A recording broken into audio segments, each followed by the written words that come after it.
అట్లాగే ఈ కార్యక్రమానికి వచ్చినటువంటి రైతులందరికీ సిపిఐఎంఎల్ న్యూ డెమోక్రసీ తరఫు నుంచి అభినందనలు తెలియజేస్తున్నాం.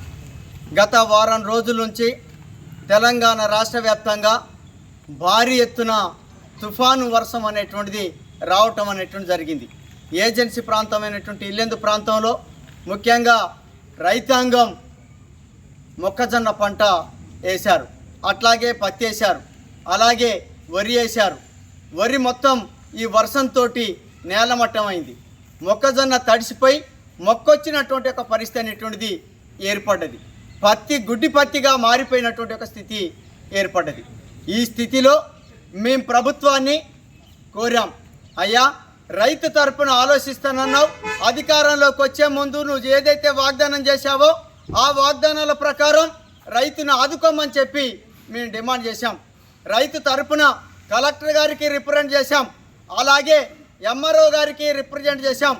తిరిగి ఇక్కడ ప్రజాప్రతినిధులకు కూడా విషయాన్ని తెలియజేశాం. అయినా ఎవరు కూడా నిమ్మకి నీరెత్తినట్టుగానే వ్యవహరించారు తప్ప రైతు గురించి, రైతు పండించిన పంట గురించి ఏమాత్రం కూడా ఆలోచించేటువంటి ఒక స్థితిలో ఈ ప్రభుత్వం లేనటువంటి ఒక పరిస్థితి ఏర్పడ్డది. రేవంత్ రెడ్డి గారి ప్రభుత్వం, రేవంత్ రెడ్డి గారు అధికారంలోకి వచ్చే ముందు ఏం చెప్పాడు, ఆ తర్వాత అధికారంలోకి వచ్చిన తర్వాత ఇప్పుడు ఏం చేస్తున్నాడు అని చెప్పి మేము అడుగుతున్నాం. ఓడ దాటేదాకా ఓడ మల్లయ్య, ఓడ దాటిన తర్వాత బోడి మల్లయ్యలా వ్యవహరించేటువంటి ఒక వైఖరిని ఈ ప్రభుత్వం చేపట్టింది. అందుకోసమే దీన్ని తీవ్రంగా వ్యతిరేకిస్తున్నాం. రైతు తుఫానుతోటి నష్టపోయినటువంటి పంటని ఎట్లాంటి ఆంక్షలు లేకుండా మొక్కజొన్నని తక్షణమే కొనుగోలు చేయాల్సిందిగా డిమాండ్ చేస్తున్నాం. అట్లాగే కొమరారం, బోడు, ముకుందాపురం ఈ కేంద్రాలలో తక్షణమే సిసిఐ కేంద్రాలను ఏర్పాటు చేయాలి, పంటను కొనుగోలు చేయాలి. ఇక్కడ మార్కెట్లో ఏర్పాటు చేశాం. ఇల్లెందులో అంటే సరిపోదు, ఇవాళ 50 కిలోమీటర్ల దూరం గ్రామాలు ఉన్నాయి.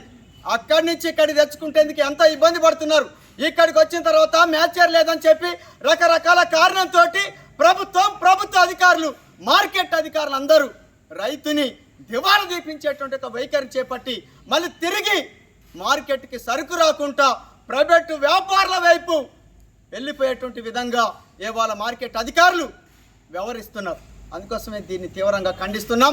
ఇప్పటికైనా తక్షణమే రైతు పంటని కొనుగోలు చేయాల్సిందిగా, మద్దతు ధరల్ని, గిట్టుబాటు ధరల్ని ఇవ్వాల్సిందిగా డిమాండ్ చేస్తున్నాం.